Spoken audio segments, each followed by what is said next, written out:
6월 22일 저희들에게 주신 하나님 말씀 사무엘하 10장 1절로 8절까지 말씀입니다. 그 후에 암몬 자손의 왕이 죽고 그의 아들 하눈이 대신하여 왕이 되니 다윗이 이르되 내가 나하스의 아들 하눈에게 은총을 베풀되 그의 아버지가 내게 은총을 베푼 것 같이 하리라 하고 다윗이 그의 신하들을 보내 그의 아버지를 조상하라 하니라. 다윗의 신하들이 암몬 자손의 땅에 이르매 암몬 자손의 관리들이 그들의 주 하눈에게 말하되 왕은 다윗의 소객을 당신에게 보낸 것 같이 왕의 아버지를 공경함인 줄로 여기시나이까. 다윗이 그의 신하들을 당신에게 보내 이 성을 엿보고 탐지하여 함락시키고자 함이 아니니까 하니, 이에 하눈이 다윗의 신하들을 잡아 그들의 수염 절반을 깎고 그들의 의복의 중동 볼기까지 자르고 돌려보내매 사람들이 이 일을 다윗에게 알리니라. 그 사람들이 크게 부끄러워하므로 왕이 그들을 맞으러 보내 이르기를 너희는 수염이 자라기까지 여리고에서 머물다가 돌아오라 하니라. 암몬 자손들이 자기들이 다윗에게 미움이 된 줄 알고 암몬 자손들이 사람을 보내 벤르홉 아람 사람과 소바 아람 사람의 보병 2만 명과 마아가 왕과 그의 사람 1,000명과 돕 사람 12,000명을 고용한지라. 다윗이 듣고 요압과 용사의 온 무리를 보내매 암몬 자손은 나와서 성문 어귀에 진을 쳤고 소바와 르홉 아람 사람과 돕과 마아가 사람들은 따로 들에 있더라. 아멘. 성장보다 성숙이 중요하다라는 제목으로 오늘 마침 말씀 전합니다. 주중에 학교가 끝나면 어김없이 교회로 찾아오는 다음 세대 아이들을 볼 때마다 참 감사한 마음들이 큽니다. 그런데 감사한 마음만 있는 것이 아니라 그래도 아이들이 교회에 오기 때문에 이 아이들에게 어떻게 하면 하나님을 전하고 예수 그리스도가 우리의 구주가 되심을 전할 수 있을까? 어떻게 하면 이 아이들을 믿음 안에서 잘 섬길 수 있을까를 고민하지 않을 수가 없는데요. 이 아이들을 처음 만났을 때가 4년 전이었습니다. 그런데 이제 이 아이들이 6학년이 되었고 점점 목소리도 커지고 목소리도 굵어지고 체격도 커지면서 많이 성장했다라는 것을 한눈에 확인할 수 있습니다. 사람은 누구나 시간이 지나고 나이가 많아지게 되면 성장하게 됩니다. 그런데 성장하는 것보다 더 중요한 것이 있습니다. 그것은 바로 성숙함이죠. 성장이라는 것은 나이가 많아지면서 자연스럽게 나타나는 모습이지만 성숙하는 것은 그렇지 않습니다. 성숙은 자신의 노력이라든지 아니면 여러 가지 삶의 경험을 통해서 이루어질 수 있는 것이기 때문에 성숙이 없는 성장은 의미가 없는 것이죠. 흔히 어른 아이라고 이야기합니다. 사회적으로 독립심이 부족하고 결단력이 부족한 나약한 어른을 일컫는 말이 어른아이 이렇게 이야기를 하는데요. 어른아이의 특징이 무엇인가 하면 바로 몸은 성장했지만 생각의 성숙함이나 마음의 성숙함이 아직 갖추어져 있지 않다는 것입니다. 특별히 예수님을 믿어 구원받은 하나님의 자녀들, 저희들은 성장만 해서는 안 되겠죠. 성장하는 것과 함께 하나님의 사람으로서의 성숙한 모습이 갖추어질 때 그 모습이 바로 예수 그리스도를 닮은 아름다운 모습이 되는 것입니다. 그렇다면 그 사람의 성숙함의 정도를 알 수 있는 방법이 무엇일까요? 우리는 무엇을 보고 이 사람이 성숙했다라는 것을 알 수 있을까요? 단지 하나님을 잘 믿는다는 것으로 그 사람의 성숙함을 판단할 수 있을까요? 그렇지 않습니다. 늘 말씀드리는 것이지만 우리의 믿음이 보여져야 할 현장, 우리의 믿음이 나타나야 될 현장은 바로 삶이라는 것입니다. 그렇기 때문에 삶 속에서 우리가 오늘도 살아가는 그 삶 가운데에서 구별된 하나님의 사람으로 살아가는 구체적이고 실제적인 모습이 보여질 때 그 사람의 성숙함도 함께 나타날 수 있게 되는 것입니다. 특별히 오늘 본문은 하나님의 사람으로 성숙한 모습은 어떤 모습인지를 잘 보여주고 있는 말씀입니다. 어제에 이어서 오늘 본문에서도 사람들에게 은총을 베풀고 있는 다윗의 모습을 저희들은 발견할 수 있습니다. 어제는 요나단의 아들 무비보셋에게 은총을 베풀었다면 오늘은 암몬 왕 한운이라는 사람에게 은총을 베풀고 있는 다윗의 모습을 볼 수 있습니다. 자, 요나단의 아들 무비보셋은 사울 왕가의 마지막 남은 자손이었죠. 그리고 무비보셋은 이스라엘 나라 안에 있는 사람입니다. 무슨 말입니까? 이스라엘 백성이라는 것입니다. 반면에 한우는 어떻습니까? 이스라엘 밖에 있는 이방인이었다는 것입니다. 이처럼 다윗은 나라 안팎에 있는 사람들에게 한결같이 은총을 베풀고 있었던 것입니다. 한운에게 은총을 베푼 부분에 대해서 구체적으로 기록하고 있는 말씀이 1절과 2절에 잘 기록되어 있는데 함께 말씀을 1절, 2절 보겠습니다. 그 후에 암몬 자손의 왕이 죽고 그의 아들 한운이 대신하여 왕이 되니 다윗이 이르되 내가 나하스의 아들 한운에게 은총을 베풀되 그의 아버지가 내게 은총을 베푼 것 같이 하리라 하고 다윗이 그의 신하들을 보내 그의 아버지를 조상하라 하니라. 다윗의 신하들이 암몬 자손의 땅에 이르매. 아멘. 자, 지금 상황은 암몬 왕 나하스가 죽자 다윗은 신하들을 보내서 암몬 왕의 아들 한운을 찾아가서 조문하겠다는 상황입니다. 이렇게 조문하고자 했던 이유가 무엇입니까? 바로 다윗이 과거 암몬 왕에게 받았던 은혜가 있었기 때문이죠. 그 은혜가 어떤 은혜인지 성경이 기록하고 있지 않기 때문에 우리가 정확하게 알 수는 없지만 다윗은 분명 죽은 암몬 왕 나하스로부터 은혜와 은총을 받은 것은 사실입니다. 그리고 받은 은총을 조문을 통해서 갚고자 했던 것입니다. 사실 받은 은총을 기억하면서 조문하겠다는 것은 어찌 보면 대단한 일은 아닙니다.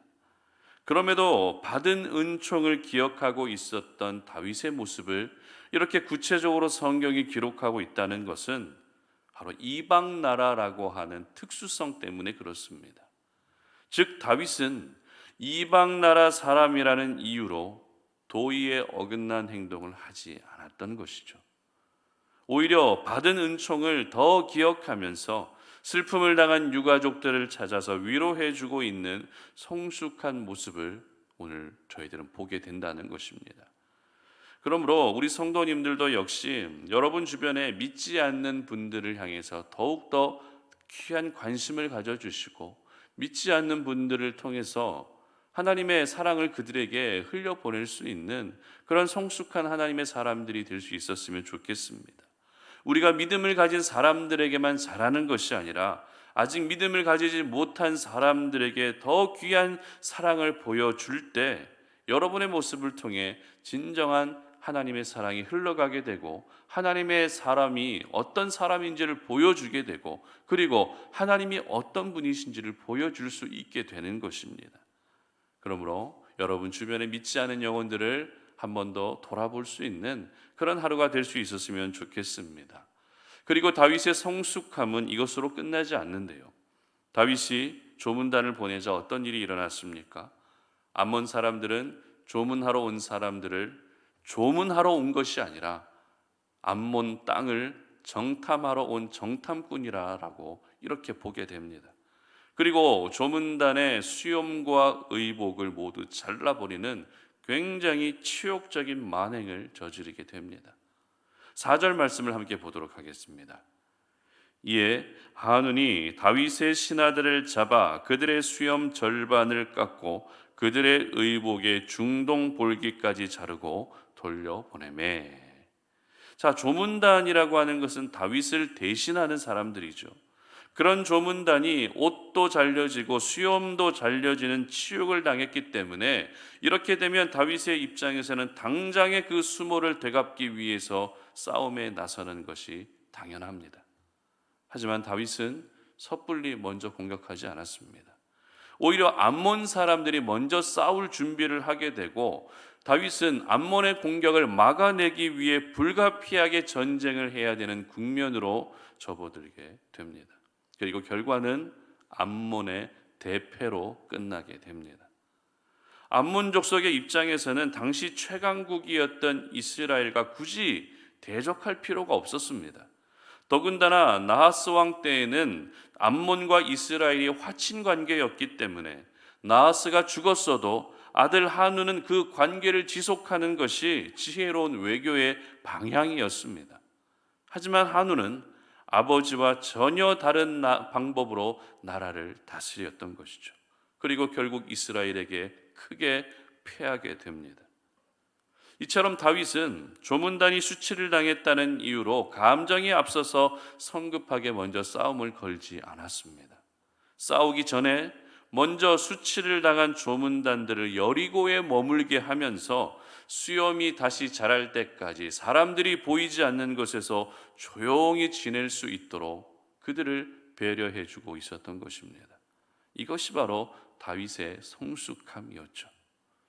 여러분, 하나님의 사람들은 그 생각뿐만 아니라 살아가는 모습까지 성숙함이 배어 있어야 합니다.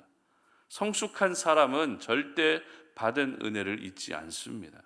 그리고 성숙한 사람은 결코 감정이 앞서지 않습니다. 성숙한 사람은 내 주변에 상처받고 아파하고 있는 한 영혼을 위로하고 배려해 주는 삶을 살게 되는 것입니다. 오늘날 우리가 살아가는 이 세상 속에서는 많은 것들이 성숙이 아니라 성장의 포커스가 맞추어져 있습니다.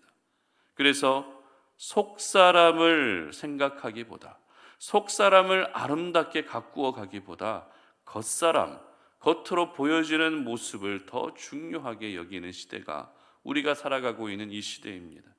그러다 보니 성숙한 사람은 점점 줄어들고 성장하는 사람만 많아지게 되는 것이죠. 여러분, 진정한 성장은 성숙함이 뒷받침될 때에 이루어지게 되는 것입니다. 성숙함이 없는 성장은 선한 영향력을 끼치기보다 사람들에게 상처를 줄 뿐입니다. 그러므로 오늘 함께 예배한 우리 성도님들은 성장하는 것에만 포커스를 맞추지 마시고 성숙함을 이루기 위해서 더 많은 에너지와 시간을 드릴 수 있었으면 좋겠습니다. 이 시대는 성숙한 사람들이 필요한 시대입니다. 하나님은 성숙한 사람을 통해서 일하십니다. 특별히 저희들이 내가 성숙한 사람으로 살기 위해서 기억해야 할 것이 있는데요. 성숙한 사람으로 우리가 살기 위해서는 우리의 시선이 안쪽을 향하는 것이 아니라, 안쪽만을 향하는 것이 아니라 바깥쪽을 향할 수 있어야 됩니다. 그리고 나만 아는 좁은 시야로 사는 것이 아니라 주변을 볼 수 있는 넓은 시야로 살 수 있어야 합니다. 다윗은 요나단의 아들 무비보셋만 생각하지 않았습니다. 암몬이라는 이방 나라까지 보는 바깥을 향한 시선을 가지고 있었던 것입니다. 그리고 자기 자신의 감정에만 충실한 것이 아니라 상처를 받고 수치를 당한 조문단을 배려하는 넓은 시야를 또 가지고 있었습니다. 이렇게 그 시선이 바깥을 향하고 시야의 폭을 넓혀가는 사람이 이 시대에 하나님이 원하시는 성숙한 하나님의 사람인 것입니다. 마지막으로 디모데전서 4장 15절 말씀을 우리가 잘 기억할 수 있었으면 좋겠는데요. 제가 읽어드리도록 하겠습니다. 이 모든 일에 전심전력하여 너의 성숙함을 모든 사람에게 나타나게 하라. 아멘. 그렇습니다. 우리의 성숙함을 보여주어야 할 대상이 있습니다. 우리의 성숙함을 나타내야 될 현장이 있습니다. 바라기는 우리 성도님들 모두가 성숙한 신앙을 가지고, 성숙한 생각을 가지고, 성숙한 삶을 통해서 오늘을 살아가시는 하나님의 사람들 되시기를 주님의 이름으로 축복합니다. 함께 기도하겠습니다. 하나님 아버지, 감사합니다. 오늘도 이 아침에 주의 말씀을 통해서 하나님의 말씀을 돌아보며 우리에게 주신 그 생명의 말씀을 붙들고 성숙한 하나님의 사람이 되기를 간절히 소망합니다.